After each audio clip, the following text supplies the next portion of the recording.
Bonjour à tous. In the fight against COVID-19, our focus will always be here at home. But this is a global challenge. To keep Canadians safe and restart our economy, we need to defeat this virus not just within our borders, but wherever it will be found. That's how we'll beat COVID-19 for good. So just like we're coordinating our efforts across the country, we're collaborating with allies around the globe, too. Earlier this morning, I joined leaders from other countries and from civil society and industry to work together on accelerating the global development of COVID-19 vaccines, treatments, and testing. We all share a common goal, ending this pandemic, and Canada is stepping up to do its part. Canada's contribution of over $850 million for the global fight against COVID-19 includes investments in Canadian and international research. At home, we're providing funding for everything from the University of Saskatchewan's Vaccine and Infectious Disease Organization for their work on vaccine development to Vancouver-based Abcelera for treatments. Right across the country, we're making sure that Canadians can keep leading. Our $850 million commitment also includes support for vaccine development through the Coalition for Epidemic Preparedness Innovations and the WHO's Solidarity Trial that helps hospitals share information on treatments. The more we cooperate, the more likely that we find a cure and find it quickly. And that's something we all want to see. Depuis le début de la crise, on se concentre sur ce qui se passe chez nous. On travaille fort pour assurer la sécurité des Canadiens et appuyer nos travailleurs de première ligne en préparant la relance de l'économie. Mais la COVID-19 est un défi mondial qui exige une solution mondiale et tout le monde doit faire sa part. La contribution du Canada à la lutte mondiale contre la COVID-19, qui s'élève à plus de 850 millions de dollars, comprend des investissements dans les travaux de recherche menés au Canada et ailleurs dans le monde. Ça comprend aussi la mise au point d'un vaccin par l'intermédiaire de la Coalition pour les innovations en matière de préparation aux épidémies et le travail de l'OMS qui favorise l'échange de renseignements entre les hôpitaux. En travaillant tous ensemble sur le même enjeu, on maximise nos chances de trouver une solution plus rapidement. Et c'est ce que tous les pays et tous les citoyens du monde veulent. COVID-19 is an unprecedented challenge. But it's not the first time that Canadians have been called to do their part. Over the past generations, Canadians have time and time again stepped up in defense of our shared future. This week marks the 75th anniversary of the liberation of the Netherlands and a Victory in Europe Day. From the fall of 1944 to the spring of '45, thousands of Canadians pushed back the occupying forces, road by road, town by town. They fought, and many died, to defend the values that we hold dear: peace and democracy, the rule of law, and human rights. And today, 75 years later, we remember their courage and their sacrifice. Earlier this morning, I spoke with Mark Rutte, the Prime Minister of the Netherlands. We talked about the close, lasting bonds of friendship that exist between our two countries.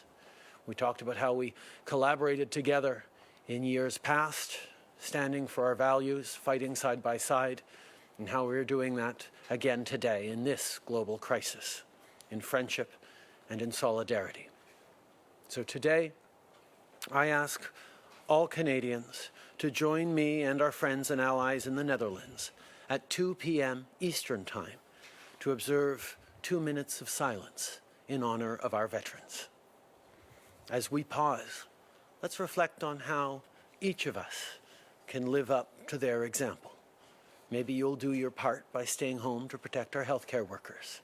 Maybe you'll bring groceries to an elderly neighbor or make a donation to a food bank, or simply make the effort of sending a postcard to a veteran to thank them for their service. With your actions, you're contributing to your community and demonstrating that Canadians, time and time again, will continue to step up. I know the weather's getting nicer, we still need to be extremely careful. And not just for our seniors, but for everyone around us. So don't go out unless you absolutely have to. And if you do, keep 2 meters apart from each other. Cette semaine marque le 75e anniversaire de la libération des Pays-Bas et du jour de la victoire en Europe. De l'automne 1944 au printemps 1945, des milliers de Canadiens ont repoussé les forces d'occupation, un village à la fois.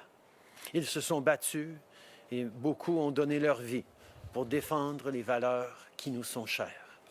Et aujourd'hui, 75 ans plus tard, on se souvient de leur courage et de leur sacrifice. À 14 heures, heure de l'Est, j'invite tous les Canadiens à se joindre à moi pour observer 2 minutes de silence en l'honneur de nos anciens combattants. Pendant ces 2 minutes, pensons à la façon dont on peut tous suivre leur exemple. Peut-être que vous allez faire votre part en restant chez vous pour protéger nos travailleurs de la santé, en faisant un don à une banque alimentaire ou en écrivant une carte postale à un ancien combattant pour le remercier. Chacun d'entre nous peut aider sa communauté, mais peu importe ce que vous décidez de faire, continuez de rester chez vous et gardez 2 mètres de distance les uns des autres. Merci beaucoup. Thank you, Prime Minister. We'll now go to the phone for questions. Just a reminder, 1 question, 1 follow-up. Operator? Thank you. Merci. First question, Kate Belangaro, Bloomberg, line open. Hello, Prime Minister. We've heard from Canadian Airlines that the government is studying what is happening elsewhere to help the sector, and they're getting a lot of aid in other countries, and they are direct competitors of the Canadian industry. So I'm wondering, what exactly is your government looking at to help the airline sector beyond the wage subsidy, and why is it taking so long to roll this out? We have in Canada a very strong airline sector, and we need to continue to have a strong airline sector once this is all done. So, of course, we're looking very carefully at how to support industries like that are so important to Canada and to Canadians. But one of the key things that we were able to do right off the bat, which helped massively in the airline sector and elsewhere, was move forward on the CERB and the wage subsidy. Ensuring that Canadians can continue to keep their jobs even as they stay home, that they continue to have that link to their employers, is going to allow our economy to come back stronger and the damage done by this COVID-19 pandemic to be minimized. We will have more to say about sectoral supports in the future. But for now, the support that we've given to workers right across the country is making a very real difference. Nous savons qu'on avait une industrie aérienne extrêmement forte et compétitive avant cette pandémie et on va en avoir une après cette pandémie. Mais pendant la pandémie, c'est important d'appuyer les industries et surtout les travailleurs. C'est pour ça qu'on a mis de l'avant la prestation canadienne d'urgence et la subvention salariale pour assurer que les gens puissent rester chez eux, mais quand même avoir l'argent pour l'épicerie, pour leur loyer, et aussi de s'assurer que quand l'économie commence à reprendre, ils vont encore avoir des emplois, ils vont encore être liés à leur emploi. On va avoir d'autres choses à dire dans les moments à venir sur comment on va aider de façon plus spécifique différentes industries qui sont durement touchées par cette pandémie, comme l'industrie aérienne. Mais pour l'instant, la subvention salariale et la PCU font un gros travail pour aider les Canadiens d'un bout à l'autre de ce pays. A follow-up, Kate? So I have a very quick question regarding the Bank of Canada nomination. You've been committed to more equality and diversity across government positions. Why did your government decide to follow the same model by nominating another English-speaking man to the role instead of a Francophone or a woman?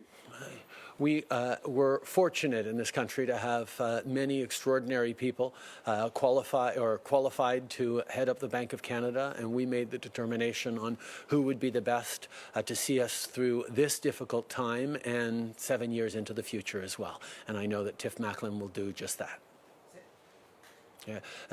Nous avions un processus à suivre. On a eu plusieurs candidates qui étaient intéressés au poste et on a fait le choix de la meilleure personne pour nous aider pendant cette période de crise et dans les années de reprise à venir. Et Tiff Macklin sera certainement cette personne. Merci. Prochaine question, moderator. Thank you. Merci. Next question, Laura Osman, the Canadian Press. Line open. Good morning, Prime Minister. I wanted to ask you about the EU pledge conference this morning. The money pledged by Canada is sort of money that's already been announced. The Bill and Melinda Gates Foundation estimate it'll take about $20 billion in the long term to roll out a vaccine worldwide. So why is it that Canada is not bringing more money to the table? And has Canada been asked to pledge more in the coming days and weeks? The pledging conference this morning was a beginning. It was a recognition that many countries are already stepping up in developing research and science towards a global vaccine. Canada has made significant investments, as you've highlighted, in our scientists and researchers who are world-class and who are contributing to finding solutions, not just for Canadians, but for the entire world. It is really important that the world comes together to collaborate, because even once we find a vaccine, whether it's in Canada or elsewhere around the world, we will share that vaccine in its formula.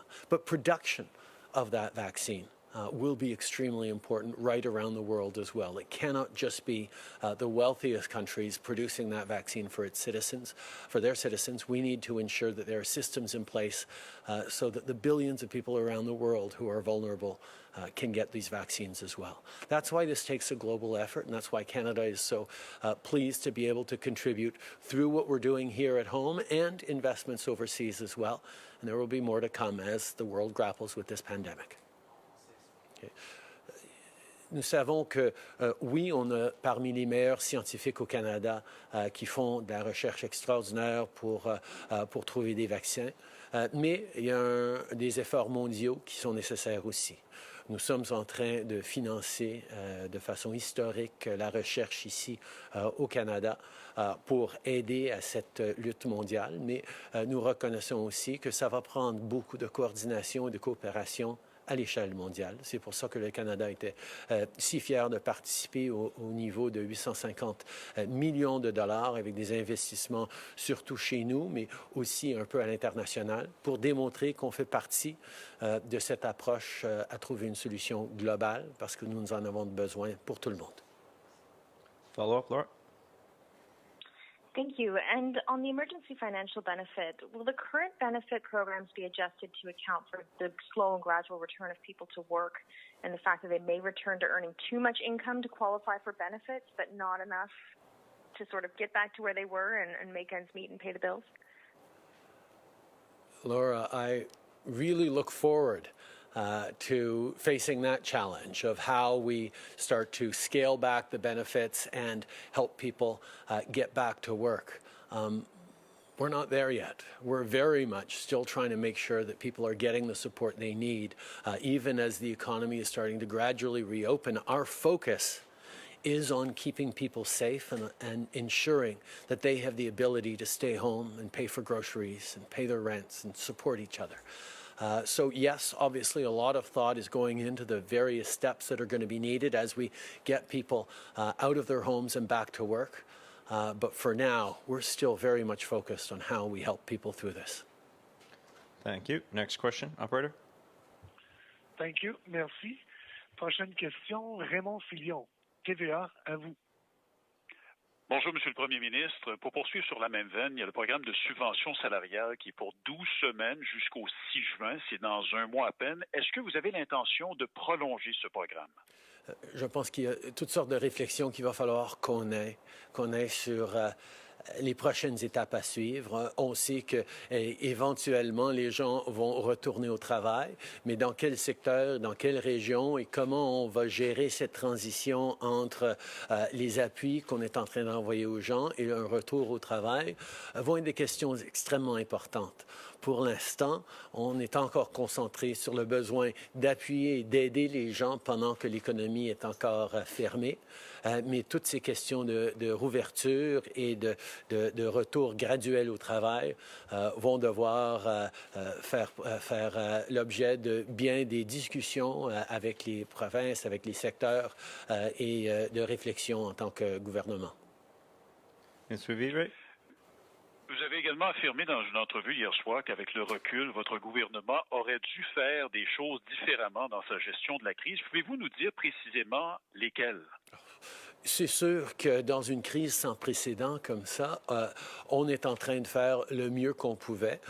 Est-ce qu'il y aurait eu des choses qu'on aurait pu faire différemment? Certainement. Et je sais qu'après que tout ça sera fini, il y aura des gens qui auront des recommandations. On va demander une vérification. On va regarder comment mieux se préparer pour la prochaine fois, si jamais il y avait une prochaine fois. Mais pour l'instant, moi, ma priorité, c'est qu'est-ce qu'il faut que je fasse aujourd'hui et demain pour aider les Canadiens, pour protéger les gens, pour assurer qu'on passe à travers de la bonne façon.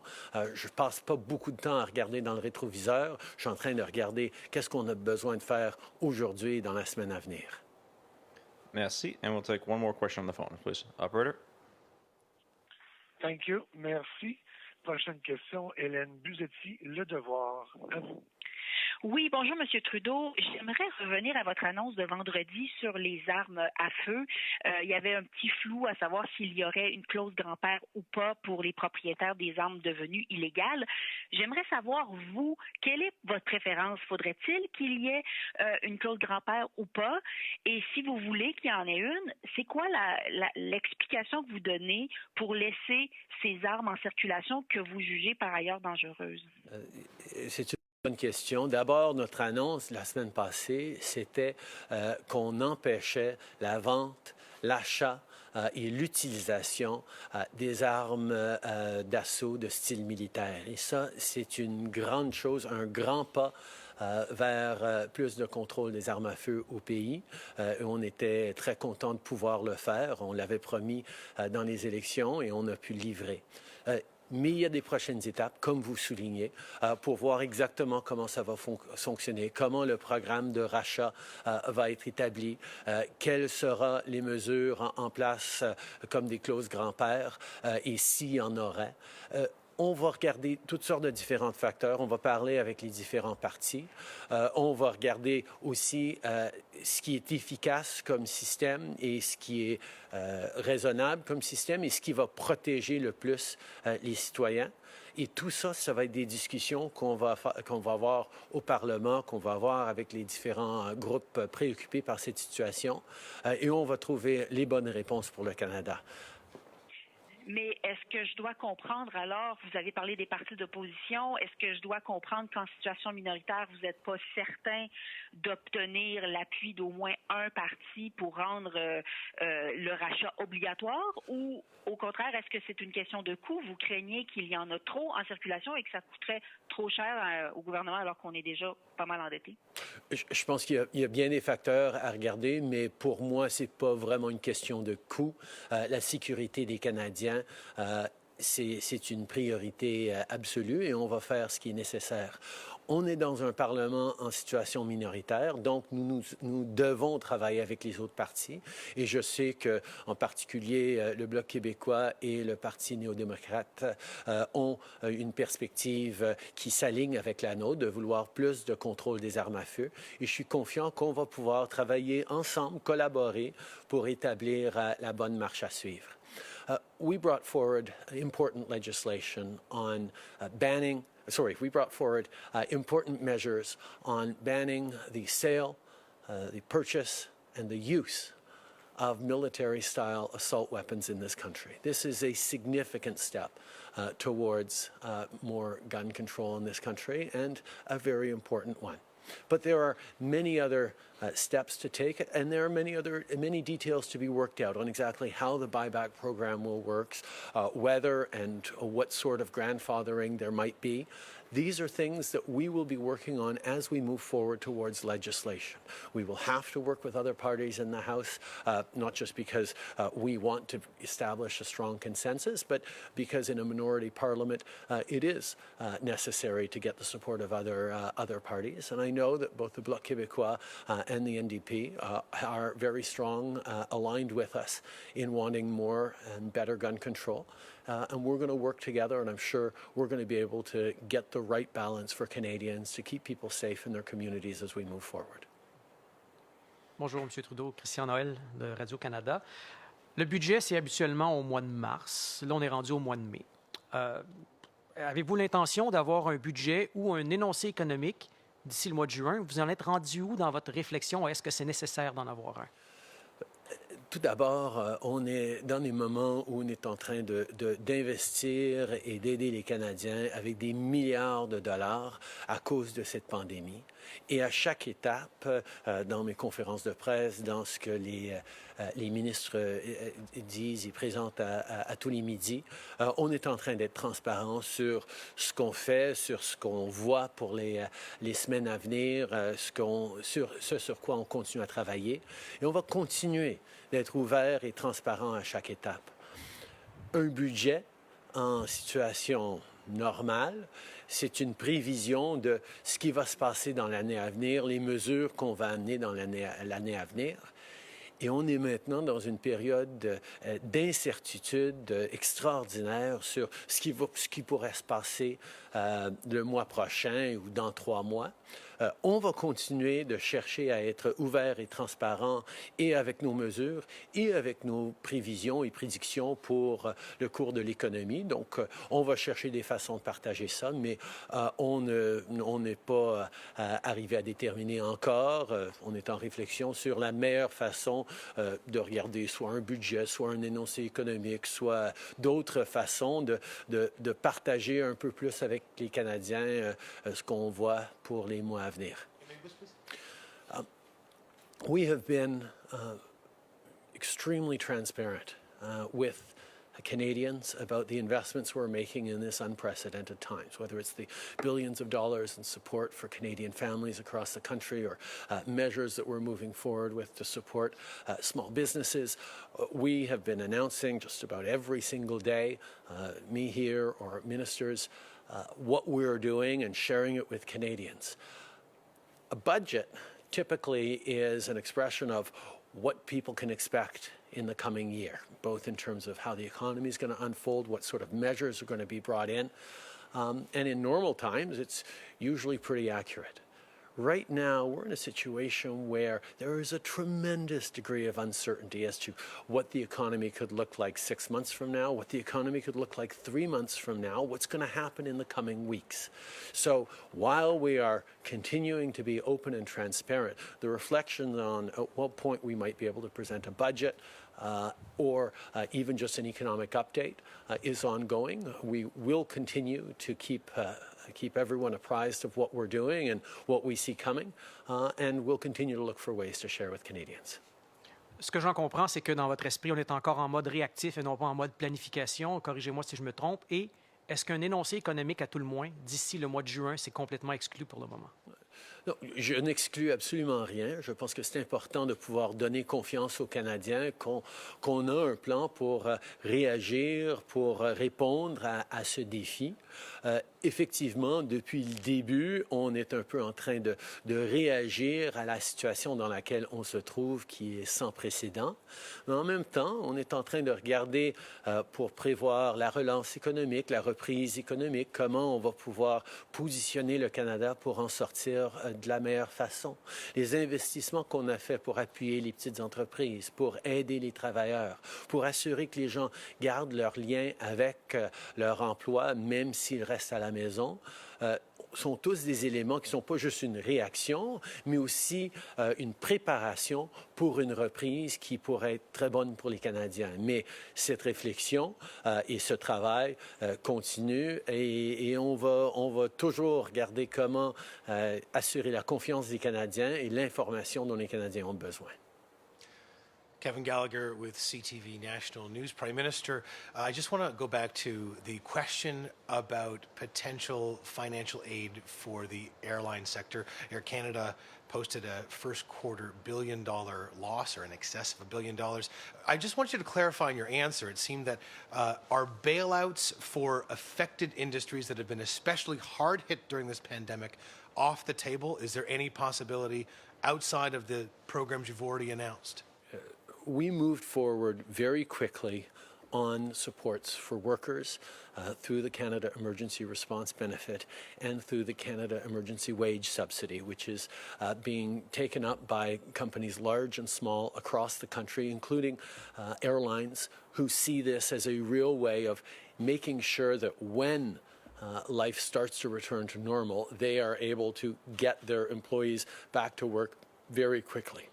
This was the emergency priority that we had as a government to ensure that Canadians from coast to coast to coast would be okay to be able to stay at home, to be able to buy their groceries and support their families and pay their rents and do the things that would allow us to stay safe.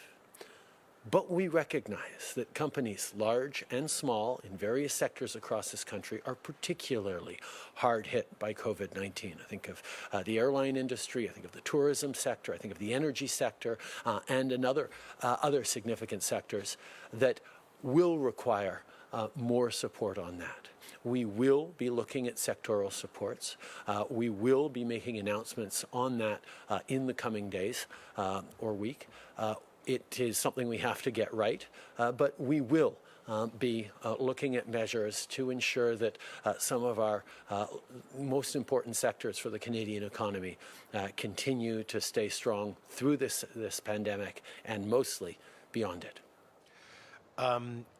There's a great deal of concern from employees at the Cargill meat processing plant in High River, Alberta, that are going back to work now after the plant was shut down because of the death and multiple cases there for COVID-19. You said last week that your top priority is ensuring worker safety. These workers don't feel safe. What more can the federal government do in terms of inspecting food processing plants to ensure the utmost safety during this time? We're working with provinces across the country to ensure that the supply chain for agriculture continues. And that worker safety is upheld.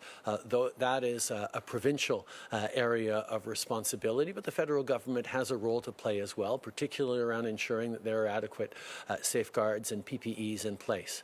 One will remember that the CFIB, Canadian Food Inspectors, are designed to inspect the food for safety, are ensuring that the way meat is handled, the way vegetables are processed, is not putting Canadian safety at risk. The responsibility for the protection of the workers in that place is not the primary, or hasn't been the primary responsibility of the CFIB. That is much more for provincial labour codes. But we will, of course, be there to support the provinces in its work to ensure both the continued flow of supply chains for our food, but also the protection of workers who could be vulnerable right across the country. Okay.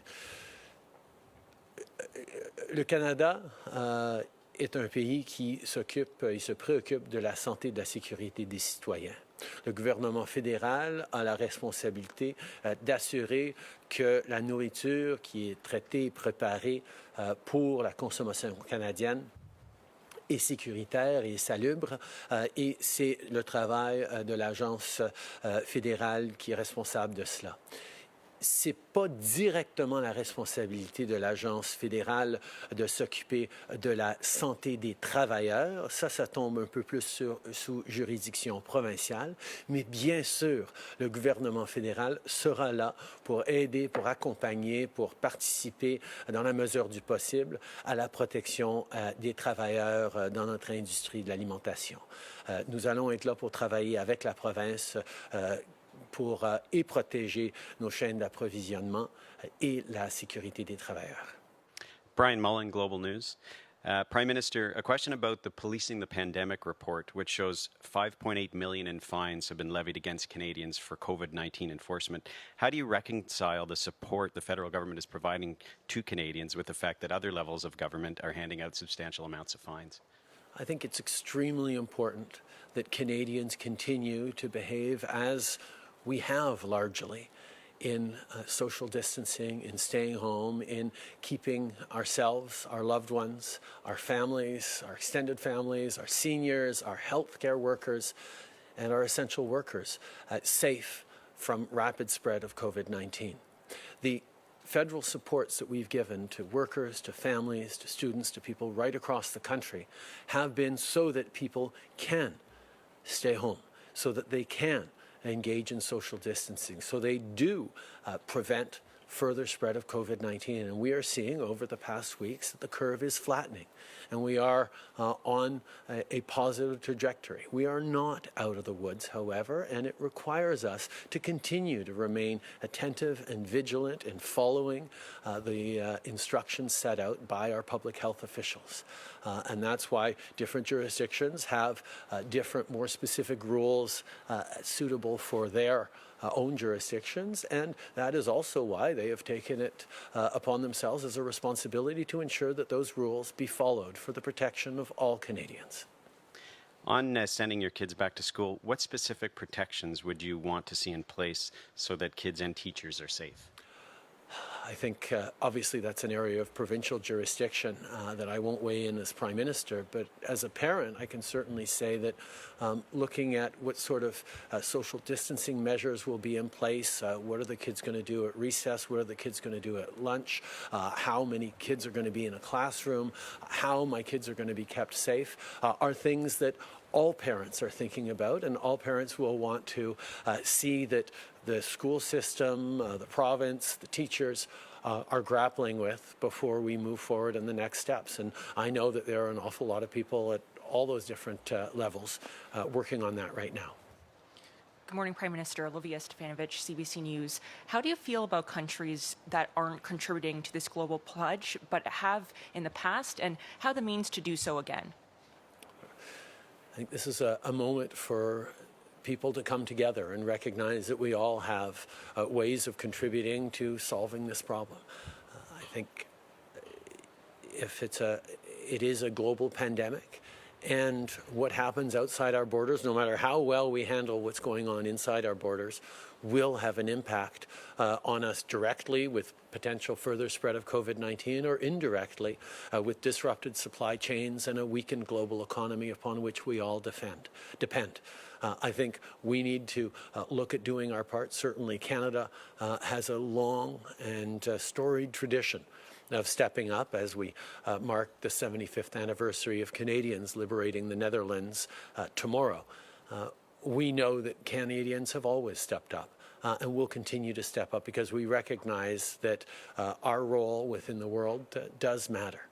And I would encourage all countries to see that the only way we're going to get through this is if we get through this together.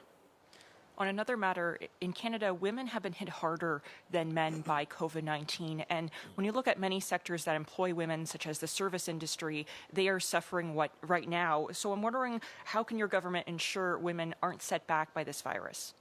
I think a number of people have talked about the fact that this is a economic crisis that has hit our most vulnerable and most marginalized peoples the most. And women have been extremely hard hit in the service sector, in the home care sector, as well as a number of marginal and more challenged communities, whether it be new Canadians or whether it be young people.